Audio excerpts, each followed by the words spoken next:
Well, hello once again, my friends, my fellow modelers, my fellow Star Trek fans. I'd like to welcome you to another video, and today's video is going to be involving this lovely lady right here. Well, not directly. We're going to be looking at another thing from our childhood. If you're around my age, we're going to be looking at another record from Star Trek. And this one has a book, but this is going to be set in Star Trek the Motion Picture time frame.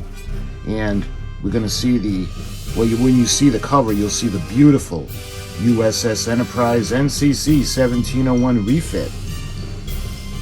And like the other albums that I've been putting up, I did the old Star Trek one. I actually did a Space 1999 one, and I was able to actually put up the tracks.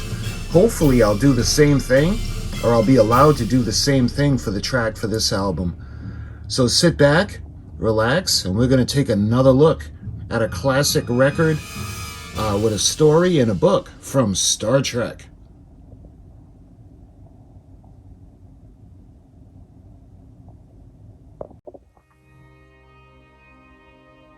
Okay, so let's take a look. I present to you the Star Trek.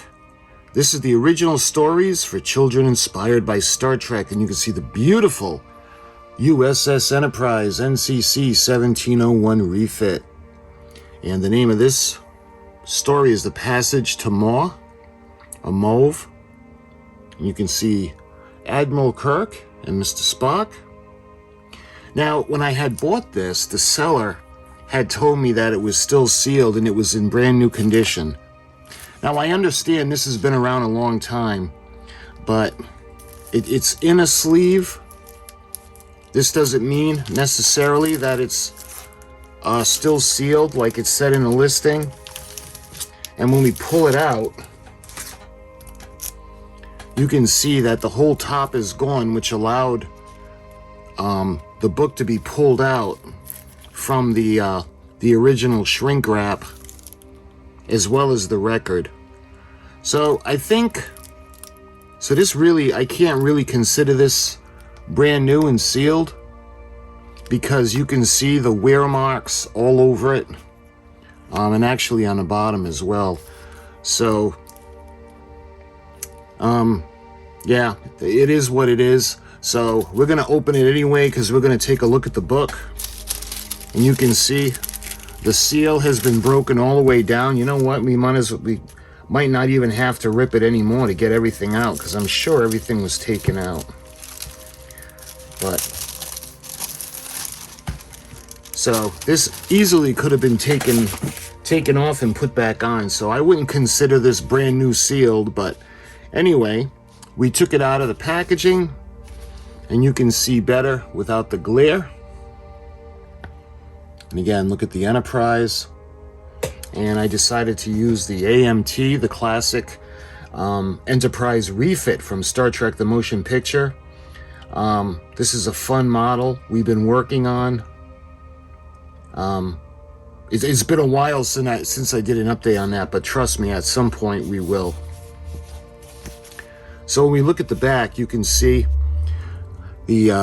this action-packed book and record set includes a 20-page full-color illustrated book with a 7-inch 45 RPM record. The record follows the book word for word, and a special signal tells you when to turn a page. The action comes alive as you read. And again, Peter Pan Records. And eventually, if I'm able to put this up without copyright strikes, we'll do that. We'll put the pictures up and follow along with the soundtrack. You can see the aliens that they have, and this would have been 1979 Peter Pan Records, Newark, New Jersey. And you can see the silhouette of the Enterprise and the picture of Admiral James T. Kirk. All right, so let's open it up and take a look at the album first. So the album looks to be in beautiful condition. I don't see any visible scratches on it or wear or tear. I'm not quite sure what this is. Some kind of glue. It looks like it's on there. But this is the beginning. Passage to MOAUV. And you can see the Enterprise, the Star Trek logo, and we have Captain Kirk, Dr. McCoy, and Mr. Spock. And that's the first part of the story, and you can see the conclusion. So this is going to be fun. So let's put this over here and lean it up against Titanic. All right. And you can see the back. We'll get to the back in a minute, but let's go to the front of the book now. So, book and record set. And when you open it up, incidentally, this is PR 25.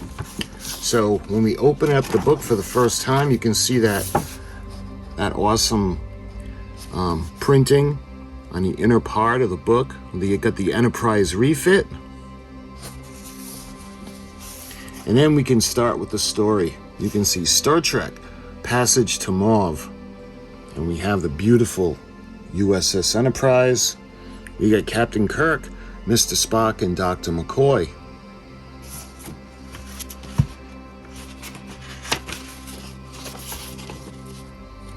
So what I'll do is I'll read it along to you.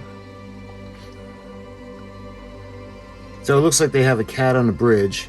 Captain's log, stardate 54-4. Interrupted by a meow. Bones, can't you keep that thing quiet? Sorry, Jim, it doesn't like the cage. Captain's log, stardate 5440. We have been assigned to... Meow, the cat meows again. Bones. All right, Jim, I'll take it down to sickbay and house it with our experimental animals. Just remember, I was prepared to treat an ambassador, not to babysit an ill-tempered tabby. I understand, Bones, we're all upset about it. Yeoman, give me a hand with this, will you please? Yes, sir.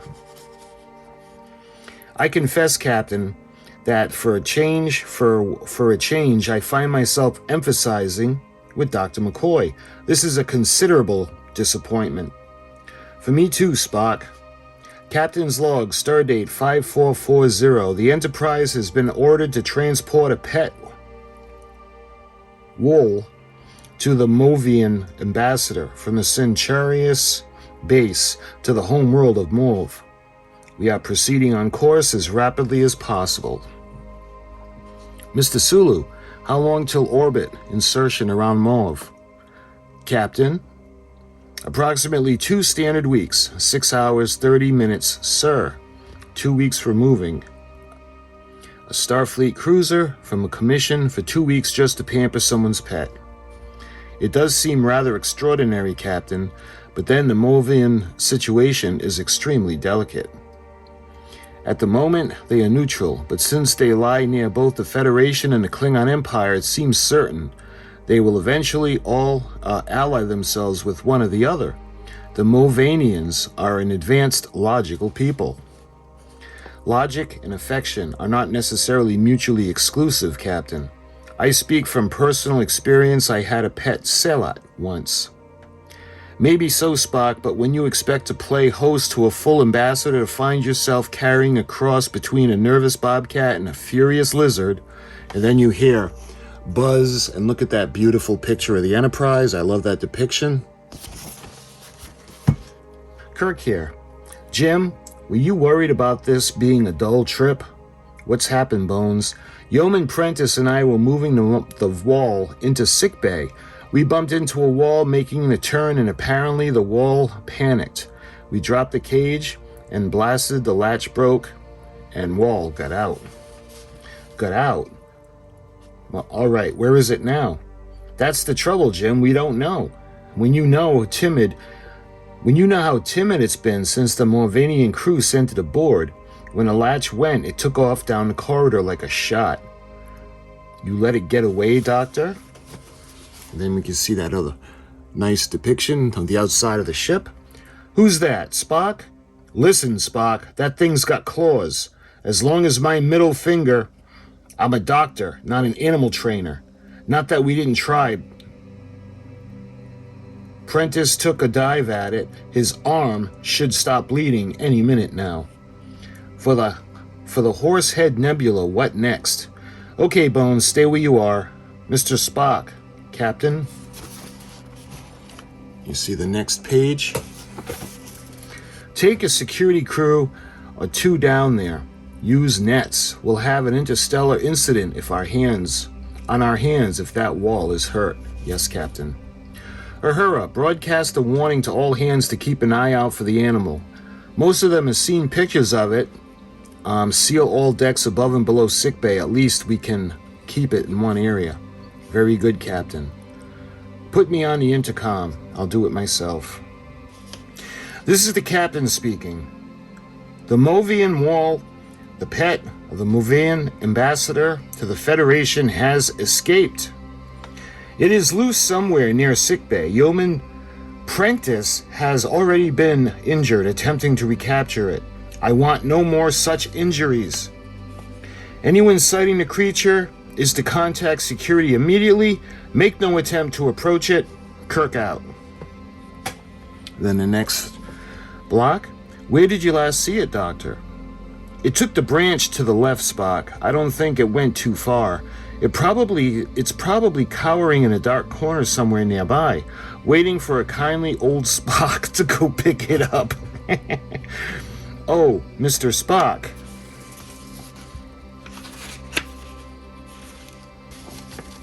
Yes, Yeoman? See the arm. If you're going to pick it up, do it carefully. Oh. More. I'll remember that. Spock, did I just hear you yowl? Yowl? Dr. McCoy? I'm Mauer. Sure, I don't meow. No, I don't know what you're talking about. There, you did it again. Really, Doctor, I hardly think that this is a time for levity. You, with the nets, stand ready. Half of the group will scan each room, while the rest of you block any exit. Clear? Aye, sir. Yes, sir. Okay, right. Prentice, did you hear it too? Hear what? Growl, meow. Is that meow? So you'd better row. Pay more attention, hiss, yeoman, or you'll never rise above snarl. On to the next page. Good hypocrites, did I just growl at you, Prentice? Meow. Holy reaction. Me too, ow. Captain, I'm getting some very strange reports from sickbay level. What is it, Lieutenant? Is that in that way strange? Well, sir, there are several reports of fights breaking out among the crew. Fighting? Yes, sir, but that's not what's so peculiar. The voices of those reporting in, they tend to be thought it might be static, but not every channel tend to sound like snarling, sir. Easy, Lieutenant. Those kind of reports can upset anyone. It's true, sir. They sound almost cat-like. Wait a second. There's another one. Put it on the bridge speakers, Lieutenant. This is Security Officer Grar. Gebson reporting. Orr. Captain, I need help down here. Discipline is breaking down throughout the meow level, I think. Get away from me, rawr. Meow. Gibson, this is the captain speaking. Report. That's enough, Lieutenant. Keep monitoring all calls. Refer them to security. Aye, sir. What do you make of it, Mr. Sulu? I don't know, sir. I've never heard anything quite like it. You could see another illustration of the outside of the Enterprise. On to the next page. Lieutenant Uhura, locate Mr. Spock. I want to find out what's going on down there. That won't be necessary, Captain. That you, Mr. On to the next frame. Mr. Spock, what in heaven's name happened? Happened, Captain? Oh, you mean he scratches. Scratches? Spock, your arms. Upper half of your uniform. It's difficult to say precisely, Captain. We thought we detected the crying of the wall in a small storage chamber. I set a cordon of men to the nest to block it off. With nets to block it off. The only entrance we started to go in after it when... Yes, Spock? I'm not sure. I experienced a sudden desire to run and hide. It was fear, but not like in the logical sense. It was entirely instinctive and irrational. I found myself striking out around me desperately. The others were doing the same. I saw everything through a red haze. Something was telling me I had to get away. Get away. Get rawr. Spock, are you all right? I'm okay now, Captain. The influence seems to grow weaker as you move away from it. What influence? That, Captain, is exactly what I'd like to know. Captain, I told you to hold any further reports of conflict, Lieutenant. This isn't combat reports, sir. It's Dr. McCoy. Bones, put him through. Jim, what's going on? I've got cases of lacerations and bruises piling up down here faster than Chapel and I can treat them. Some of the injured are violent. I'm having a hard time keeping them under sedation. Bones, did you just snarl?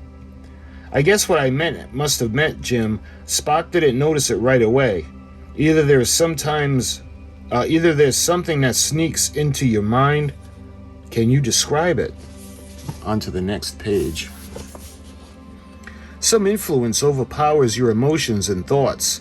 The sole urge is to strike out and run in blind panic. That's it, panic.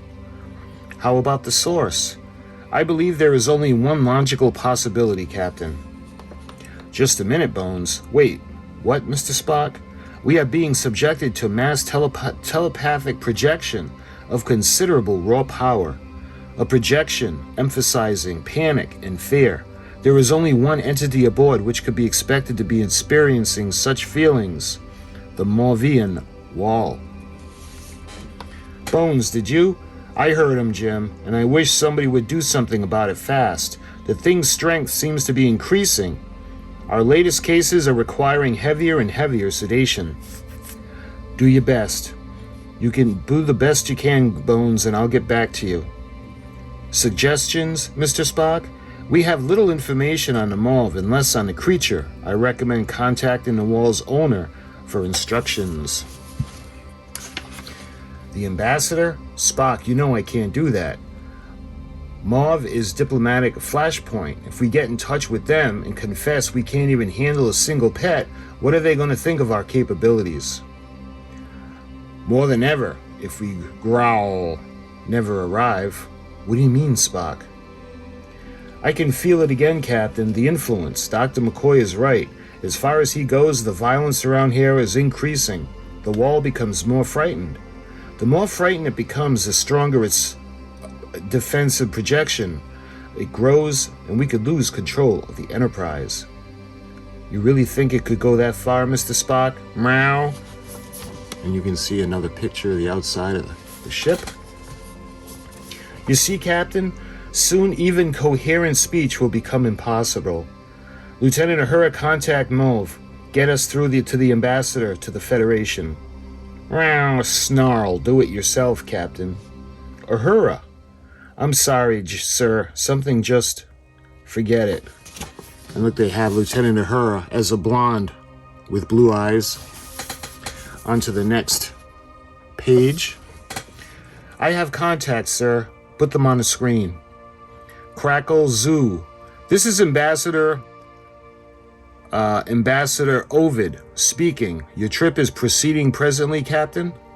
I'm afraid not, Mr. Ambassador. We have a bit of a problem. Your pet was accidentally set loose on board a little while ago. Ewas escaped? Captain, I'm shocked. Not as shocked as I am at you, Mr. Ambassador.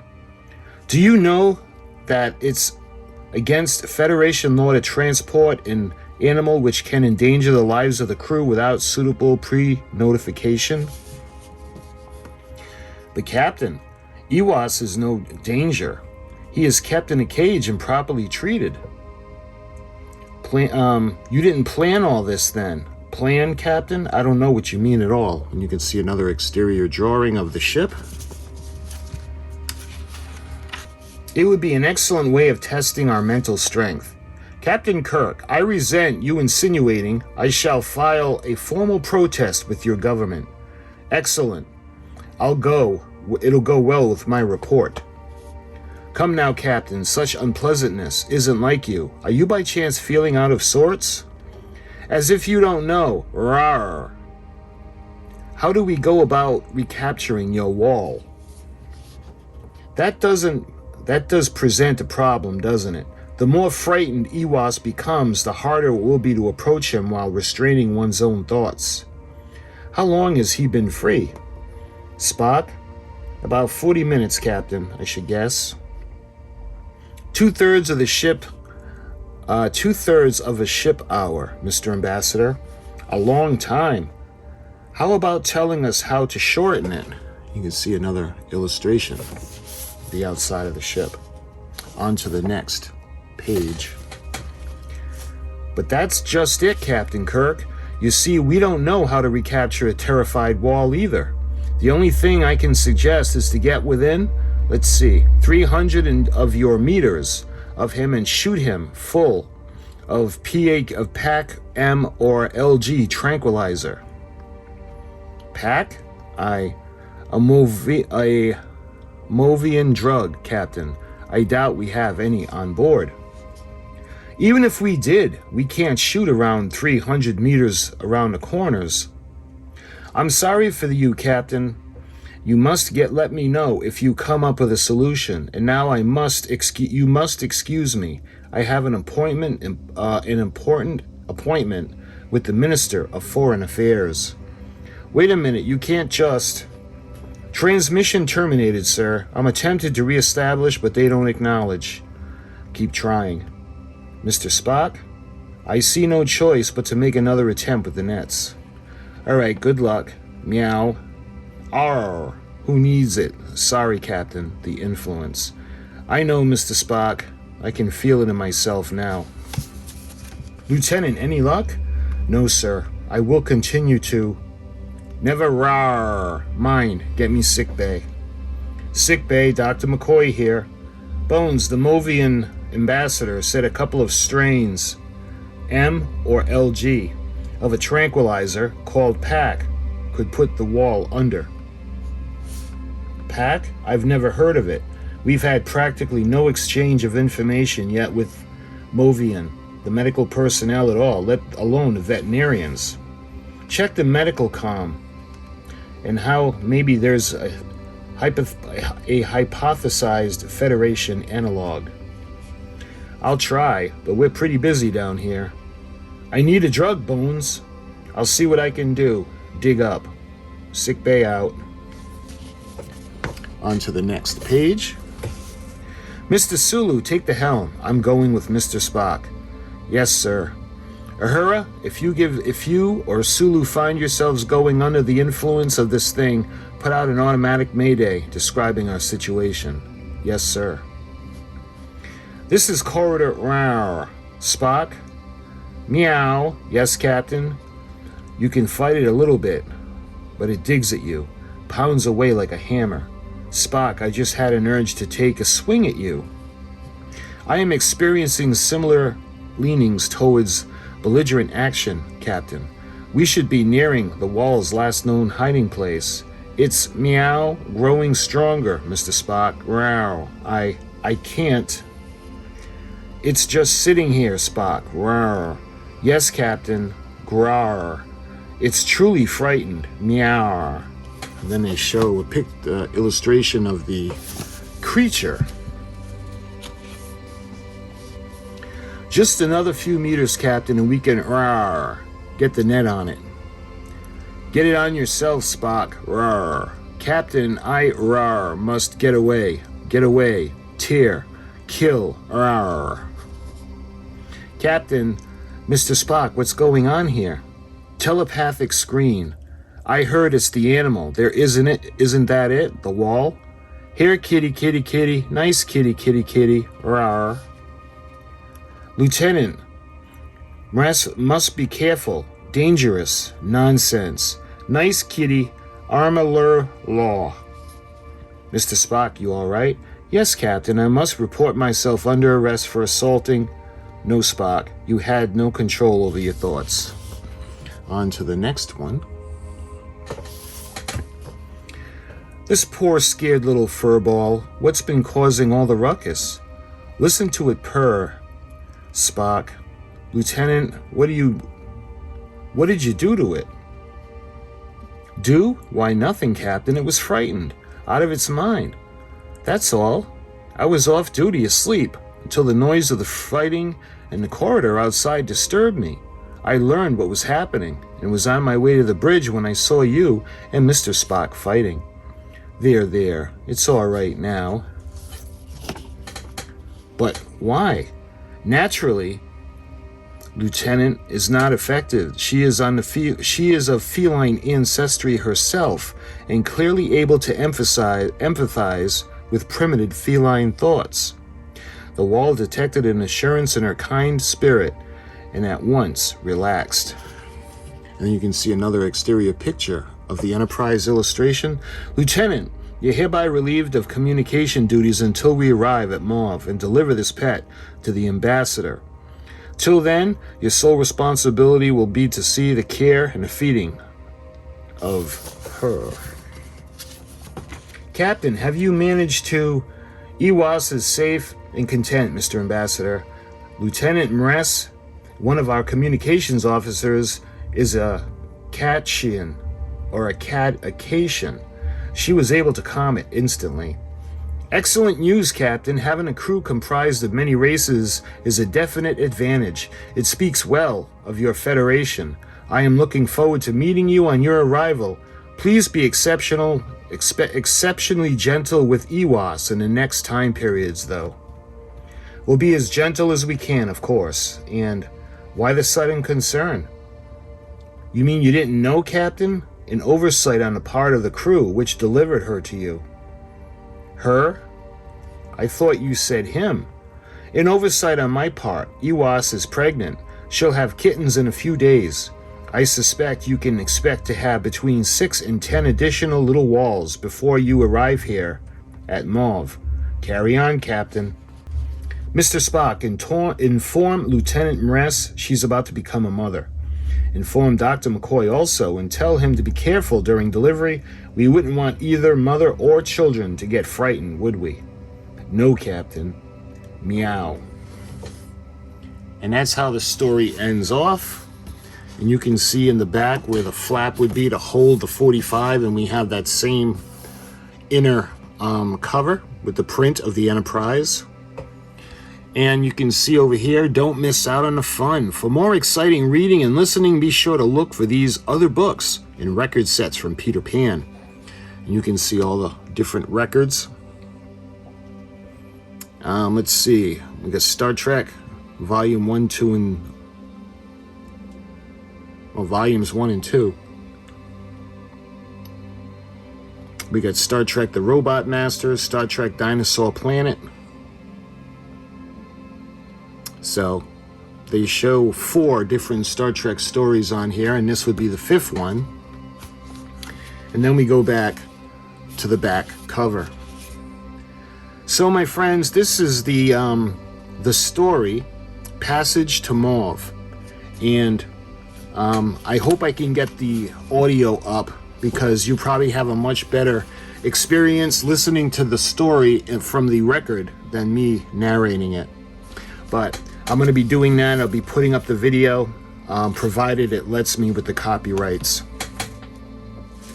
So my friends, until the next video, or the audio from this series, thank you so much for watching, and I'll talk to you guys soon.